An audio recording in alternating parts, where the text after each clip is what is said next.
गर्भ गीता बहुत ही अनोखा ग्रंथ है। इसमें संपूर्ण ज्ञान समाहित है। श्री कृष्ण भगवान जी का वचन है कि जो प्राणी इस गर्भ गीता का सद्भावना से विचार मनन करता है वह फिर गर्भवास में नहीं आता है। उसे जीवन मरण के चक्र से छुटकारा मिल जाता है। सभी को गर्भ गीता का अनुशीलन अवश्य करना चाहिए। साथ ही यह मान्यता भी है कि जो गर्भवती महिला गर्भ गीता का श्रवण करती है उसका गर्भस्थ शिशु अच्छे संस्कार ग्रहण करता है। जन्म लेने के बाद वह आदर्श जीवन व्यतीत करता है। अर्जुनोवाच, हे कृष्ण भगवान, यह प्राणी जो गर्भवास में आता है वह किस दोष के कारण आता है? हे प्रभु जी, जब यह जन्मता है तब इसको जरा आदि रोग लगते हैं, फिर मृत्यु होती है। हे स्वामी, वह कौन सा कर्म है जिसके करने से प्राणी जन्म मरण से रहित हो जाता है? श्री भगवानोवाच, हे अर्जुन, यह मनुष्य जो है सो अंधा व मूर्ख है जो संसार के साथ प्रीति करता है। यह पदार्थ मैंने पाया है और वह मैं पाऊंगा, ऐसी चिंता इस प्राणी के मन से उतरती नहीं। 8 पहर माया को ही मांगता है। इन बातों को करके बार बार जन्मता और मरता है। वह गर्भ विषय दुख पाता रहता है। अर्जुनोवाच, हे श्री कृष्ण भगवान, यह मन मद मस्त हाथी की भांति है, तृष्णा इसकी शक्ति है। यह मन तो 5 इंद्रियों के वश में है। काम, क्रोध, लोभ, मोह और अहंकार, इन 5 में अहंकार बहुत बली है। सो कौन यल है जिससे मन वश में हो जाए? श्री भगवानोवाच, हे अर्जुन, यह मन निश्चय ही हाथी की भांति है। तृष्णा इसकी शक्ति है। मन 5 इंद्रियों के वश में है। अहंकार इनमें श्रेष्ठ है। हे अर्जुन, जैसे हाथी अंकुश कुंडा के वश में होता है वैसे ही मनरूपी हाथी को वश में करने के लिए ज्ञान रूपी अंकुश है। अहंकार करने से यह जीव नरक में पड़ता है। अर्जुनोवाच, हे भगवान, जो एक तुम्हारे नाम के लिए वन खंडों में फिरते हैं, एक वैरागी हुए हैं, एक धर्म करते हैं, इनको कैसे जाने? जो वैष्णव हैं वे कौन हैं? श्री भगवानोवाच, हे अर्जुन, एक वे हैं जो मेरे ही नाम के लिए वनों में फिरते हैं। वे सन्यासी कहलाते हैं। एक वे हैं जो सिर पर जटा बांधते हैं और अंग पर भस्म लगाते हैं। उनमें मैं नहीं हूं क्योंकि इनमें अहंकार है, इनको मेरा दर्शन दुर्लभ है। अर्जुनोवाच, हे भगवान, वह कौन सा पाप है जिससे स्त्री की मृत्यु हो जाती है? वह कौन सा पाप है कि जिससे पुत्र मर जाता है? और नपुंसक कौन पाप से होता है? श्री भगवानोवाच, हे अर्जुन, जो किसी से कर्ज लेता है और देता नहीं, इस पाप से उसकी औरत मरती है। और जो किसी की अमानत रखी हुई वस्तु पचा लेता है उसके पुत्र मर जाते हैं।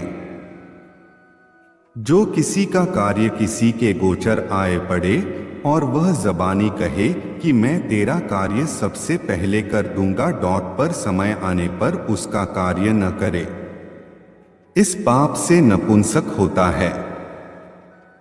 ये बड़े पाप हैं।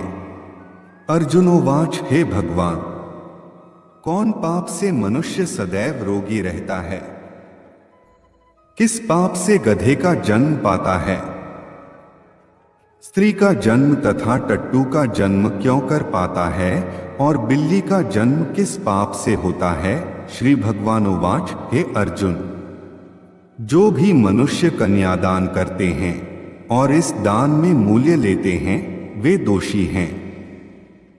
वे मनुष्य सदा रोगी रहते हैं। जो विषय विकार के वास्ते मदिरा पान करते हैं वे टटू का जन्म पाते हैं। और जो झूठी गवाही भरते हैं वे औरत का जन्म पाते हैं। जो औरतें रसोई बना के पहले आप भोजन कर लेती हैं और पीछे परमेश्वर को अर्घ्यदान करती हैं तो वे बिल्ली का जन्म पाती हैं। और जो मनुष्य अपनी झूठी वस्तु दान करते हैं वे औरत का जन्म पाते हैं। वह गुलाम औरतें होती हैं। अर्जुनोवाच हे भगवान, कई मनुष्यों को आपने सुवर्ण दिया है सो उन्होंने कौन सा पुण्य किया है, और कई मनुष्यों को आपने हाथी घोड़ा रथ दिए हैं, उन्होंने कौन सा पुण्य किया है। श्री भगवानोवाच हे अर्जुन, जिन्होंने स्वर्ण दान किया है उनको घोड़े वाहन मिलते हैं। जो परमेश्वर के निमित्त कन्यादान करते हैं सो पुरुष का जन्म पाते हैं। अर्जुनोवाच हे भगवान, जिन पुरुषों के अंदर विचित्र देह है उन्होंने कौन सा पुण्य कार्य किया है। किसी किसी के घर संपत्ति है, कोई विद्यावान है, उन्होंने कौन सा पुण्य कार्य किया है। श्री भगवानोवाच हे अर्जुन, जिन्होंने अन्नदान किया है उनका सुंदर स्वरूप है। जिन्होंने विद्या दान किया है वे विद्यावान होते हैं। जिन्होंने संतों की सेवा की है वे पुत्रवान होते हैं। अर्जुनोवाच हे भगवान, किसी को धन से प्रीति है, कोई स्त्रियों से प्रीति करते हैं, इसका क्या कारण है समझाकर कहिए। श्री भगवानोवाच हे अर्जुन, धन और स्त्री सब नाश रूप हैं, मेरी भक्ति का नाश नहीं है। अर्जुनोवाच हे भगवान, यह राजपाट किस धर्म के करने से मिलता है। विद्या कौन सा धर्म करने से मिलती है। श्री भगवानोवाच हे अर्जुन, जो प्राणी काशी में निष्काम भक्ति से तप करते हुए देह त्यागते हैं वे राजा होते हैं, और जो गुरु की सेवा करते हैं वे विद्यावान होते हैं। अर्जुनोवाच हे भगवान, किसी को धन अचानक बिना किसी परिश्रम से मिलता है सो उन्होंने कौन सा पुण्य कार्य किया है। श्री भगवानोवाच हे अर्जुन, जिन्होंने गुप्त दान किया है उनको धन अचानक मिलता है। जिसने परमेश्वर का कार्य और पराया कार्य संवारा है वे मनुष्य रोग से रहित होते हैं। अर्जुनोवाच हे भगवान, कौन पाप से अमली होते हैं और कौन पाप से गूंगे होते हैं और कौन पाप से कुष्ठी होते हैं। श्री भगवानोवाच हे अर्जुन, जो आदमी नीच कुल की स्त्री से गमन करते हैं वो अमली होते हैं। जो गुरु से विद्या पढ़कर मुकर जाते हैं सो गूंगे होते हैं। जिन्होंने गौघात किया है वे कुष्ठी होते हैं। अर्जुनोवाच हे भगवान, जिस किसी पुरुष की देह में रक्त का विकार होता है वह किस पाप से होता है और दरिद्र होते हैं। किसी को खंड वायु होती है और कोई अंधे होते हैं तो कोई पंगु होते हैं, सो कौन से पाप से रहित होते हैं। और कई स्त्रियां बाल विधवा होती हैं तो यह किसी पाप से होती हैं। श्री भगवानोवाच हे अर्जुन, जो सदा क्रोधवान रहते हैं उन्हें रक्त विकार होता है। जो मलिन रहते हैं वे सदा दरिद्री होते हैं। जो कुकर्मी ब्राह्मण को दान देते हैं उनको खंड वायु होती है। जो पराई स्त्री को नंगी देखते हैं, गुरु की पत्नी को कुदृष्टि से देखते हैं सो अंधे होते हैं। जिसने गुरु और ब्राह्मण को लात मारी है वो लंगड़ा व पंगु होता है। जो औरत अपने पति को छोड़कर पराये पुरुषों से संग करती है सो वह बाल विधवा होती है। अर्जुनोवाच हे भगवन, तुम पर ब्रह्मा हो, तुमको नमस्कार है। पहले मैं आपको संबंधी जानता था, परंतु अब मैं ईश्वर रूप जानता हूँ। हे परब्रह्म, गुरु दीक्षा कैसी होती है, सो कृपा कर मुझको कहो। श्री भगवानोवाच, हे अर्जुन, तुम धन्य हो, तुम्हारे माता पिता भी धन्य हैं, जिनके तुम जैसा पुत्र है। हे अर्जुन, सारे संसार के गुरु जगन्नाथ है। विद्या का गुरु काशी, चारों वर्गों का गुरु सन्यासी है। सन्यासी उसको कहते हैं जिसने सबका त्याग करके मेरे विषय में मन लगाया है, सो ब्राह्मण जगत गुरु है। हे अर्जुन, यह बात ध्यान देकर सुनने की है। गुरु कैसा करें, जिसने सब इंद्रियां जीती हों, जिसको सब संसार ईश्वरमय नजर आता हो और सब जगत से उदास हो। ऐसा गुरु करे जो परमेश्वर को जानने वाला हो, और उस गुरु की पूजा सब कर्म निष्फल हैं। कुकर, सूकर, गदर्भ, काक, ये सबकी सब योनियां बड़ी खोटी योनियां हैं।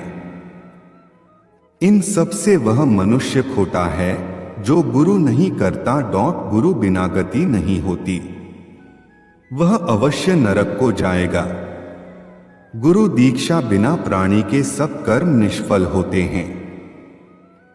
हे अर्जुन, जैसे चारों वर्णों को मेरी भक्ति करना योग्य है, वैसे गुरुधार के गुरु की भक्ति करना योग्य है। जैसे गंगा नदियों में उत्तम है, सब व्रतों में एकादशी का व्रत श्रेष्ठ है, वैसे ही हे अर्जुन, शुभ कर्मों में गुरु सेवा उत्तम है। गुरु दीक्षा बिना प्राणी पशु योनि पाता है। अर्जुनोवाच, हे श्री कृष्ण जी भगवान, गुरु दीक्षा क्या होती है? श्री भगवानोवाच, हे अर्जुन, धन्य जन्म है उसका जिसने यह प्रश्न किया है। तू धन्य है। गुरु दीक्षा के 2 अक्षर हैं, हरि। इन अक्षरों को गुरु कहता है। यह चारों वर्णों को अपनाना श्रेष्ठ है। हे अर्जुन, जो गुरु की सेवा करता है उस पर मेरी प्रसन्नता है। वह 84 योनियों से छूट जाएगा, जन्म मरण से रहित हो नरक नहीं भोगता। जो प्राणी गुरु की सेवा नहीं करता, वह 3.5 करोड़ वर्ष तक नरक भोगता है। जो गुरु की सेवा करता है उसको कई अश्वमेध यज्ञ के पुण्य का फल मिलता है। गुरु की सेवा मेरी सेवा है। हे अर्जुन, हमारे तुम्हारे संवाद को जो प्राणी पढ़ेंगे और सुनेंगे वो गर्भ के दुहक से बचेंगे, उनकी 84 योनियां कट जाएगी। इसी कारण इस पाठ का नाम गर्भ गीता ज्ञान है। श्री कृष्ण भगवान जी के मुख से अर्जुन ने श्रवण किया है। गुरु दीक्षा लेना उत्तम कर्म है। उसका फल यह है कि नरक की 84 योनियों से जीव बचा रहता है। भगवान बहुत प्रसन्न होते हैं।